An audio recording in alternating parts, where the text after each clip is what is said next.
Mercedes. Hello, welcome to the channel. And we are at Tesco. Tesco in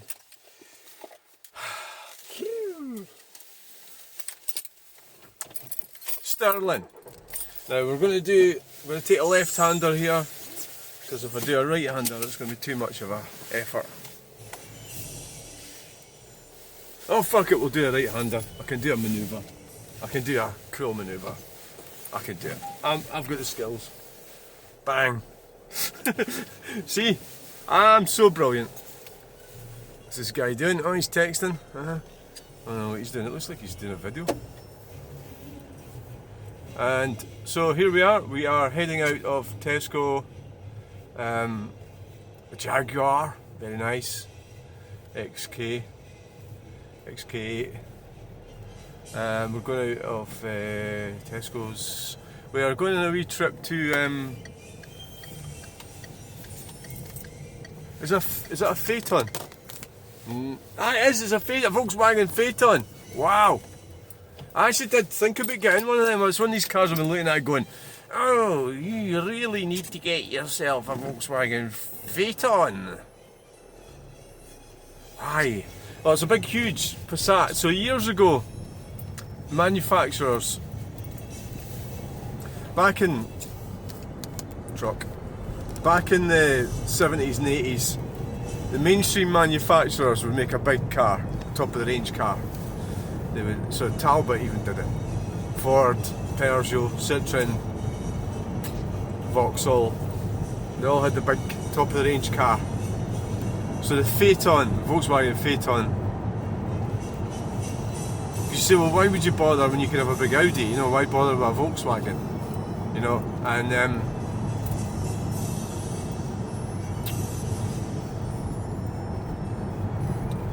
auto lights.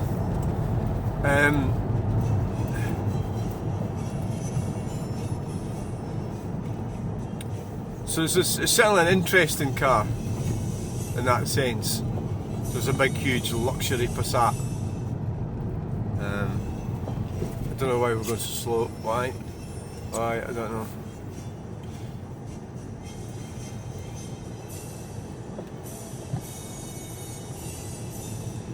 The van, the white van is going slow. Right, so that's why it's interesting. It's got leather seats and the wooden dash and, you know, the rest of the stuff that you'd expect from a luxury car.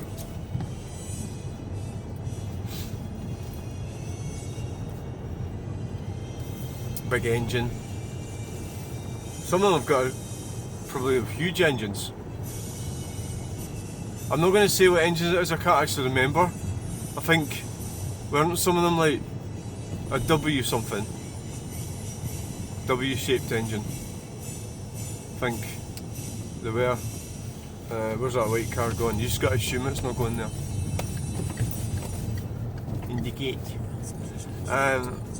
So that would be a car I would like, yeah, but it doesn't really suit my needs, that's why I don't have one. It's the sort of car you'd consider if you were looking at buying a Jag. You know, that's how cool it is. Truck spotting. So what we're talking about. So you had the big Ford Granada, you had the Vauxhall Senator, latterly Amiga. The Talbot Tagora was a bit of a failure, in that by the time they got it into production and everything, they'd already run out of money and all the rest of it. So the manufacturers started making luxury brands. So Ford bought Jaguar, you know, so they had the Scorpio. Ford Scorpio was the top of the range.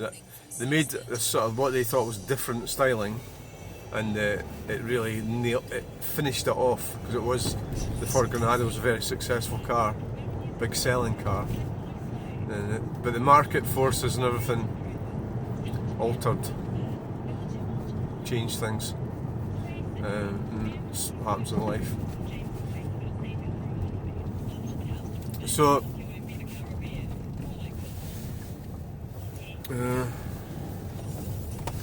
Indicate to the right and then indicate to come off.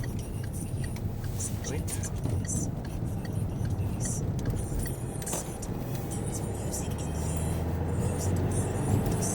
I'm not sure if that's correct. So I was at a meeting today, and so I'm trying to hone in my skills when people say things. So this lady said, so we're talking about art, and she said a few things, and I was trying to get through to her, and she just wasn't listening to me. And she wouldn't give me time to explain what I was trying to explain. And then I made her. I'm quite pleased with what I've done. It's just practice.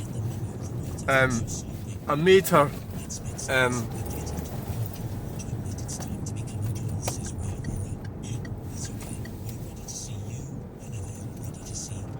Because obviously I wasn't recording it, but she made it sound like I said she can't draw. And I never said that. So this is a technique that she's born with. I don't know why she does it. This lady's all over the place. But and I says, I did not. Can we get back to that? I says, I want to get back to that. She was going way off on different tangents. I says, can we get back to the art? And I made her admit that it was, and the other people in the conversation said, and she said, it's me. I says, well, I didn't say you couldn't draw. Who said? I says, who said you can't draw? And then she goes, I said I can't draw. So she'd said that she couldn't draw and made it sound like I said she couldn't draw. I don't know if that's what she heard. Do people hear different things? Or do they make it? I think there is certainly a... If you get people to describe something, like an accident or something, 2 or 3 or 4 or 5 different people will describe it all differently. So I know what people are saying, and I want to clarify things. So then she said, oh, I was only joking, which is a bit of a get out for her. So I had her kind of on the ropes, and it's just practice. It's practice. It was just like she said that I said she couldn't draw, and I never said that at all. Not at all did I say that.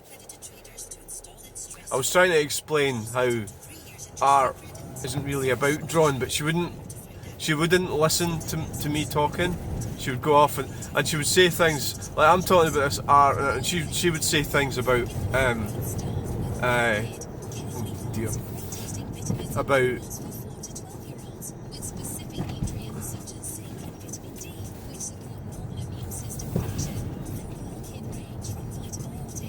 still red, it's still red.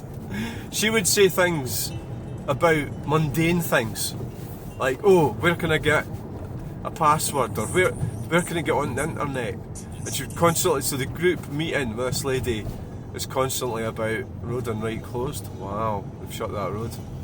Why have they shut that? She would say things like, oh, you can't get your bus pass at this depot or something anymore. And throughout the whole meeting, that's what she was doing, and I was trying to talk about meaningful things. And I think she's a nice lady. It's just that she's just...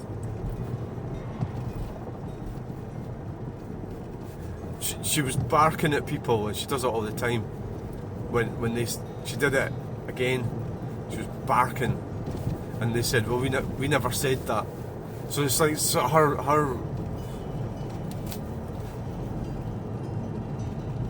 her perceptions of what people are saying are not, they're not saying these things. So I don't know if it could be a psychiatric thing, yeah. So it could be in everyday life. So the reality is, I think we should tell people the truth. So not, and if they can't get themselves at all grounded in some kind of type of reality, then you've just got to move on and stop trying to help them, because you're not helping.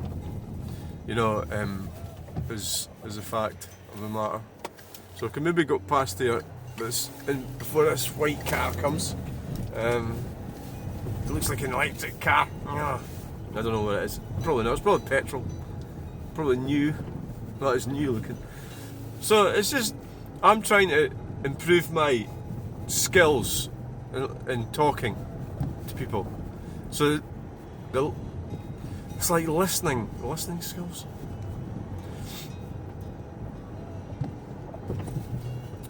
I don't think I'm a good listener, and I think I need to improve my listening skills. So I think the vast majority.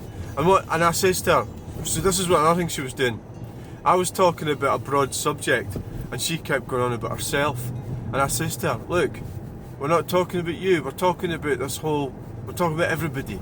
We're talking about this whole topic. It's not about you. So she kept bringing it back to her, and it was like talking about her and her. And I know. So I know I do. I think everybody does that, but she's doing it more than most. So bringing it back to you. So don't. We're not talking about you. We're talking about. So I'm talking about art. I'm not talking about her. I says, no, you're talking about you. I says, can we get it away? So I'm saying to her, can we bring it away from you? Can you come up? So for me, I think it was like, you could say, well, what are you doing? You're wasting your fucking time. Nobody's going to fucking listen. You can try. Why am I doing it? I'm trying to help her. Face up to reality. Face up to truth.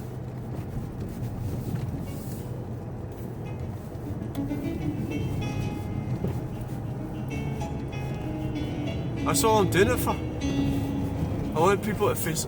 There's got to be. There's truth out there, and I've tried to bend truth for my own advantage, and it doesn't work. So it causes misery and depression. So I think that's the. But it doesn't mean to say you have to be truthful about things that's none of other people's business. You can keep it quiet. That's being truthful. Just keep it to yourself. But I'm trying to do all these things, and I'm trying to learn. And I don't know if I am learning. I'm trying to improve myself. To be a better person. I think that's what we should do in our lives. Try and be a better person. Try not to be self-centred. But do things legitimately. If you're trying to improve yourself and advance your life, that's a good thing, and that means improving your situation. That might be making profit out of something by providing a service. So that's why you're getting paid. So that's legitimate improvement. It's not taking advantage of anyone, it's not illegal, it's not immoral, it's a good thing. But if you go and improve your life by selling somebody something that you know doesn't work, that's not a good thing. That's not going to improve your life, because then people are going to think you're a twat. Or a K-U-N-T with a C. That's what they're going to think. And they're going to remember as well. So we've all got to be accountable. Accountability. So that's what today's video is all about. It's about accountability and about trying to ground yourself into some sense of reality, because if you try and escape from the truth will come round, it'll kick your door in, it'll kick you right up the ass, it'll fucking take you, and the truth will take you away, and you will be finished.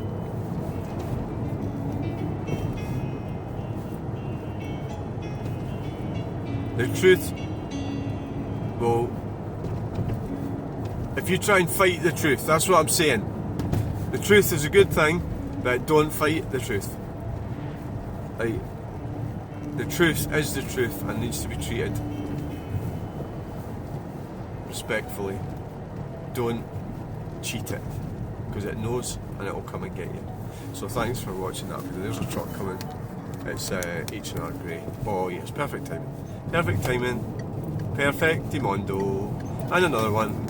Yes, Iron Grey. Where we are. That was a good spot. Thanks for watching. Bye.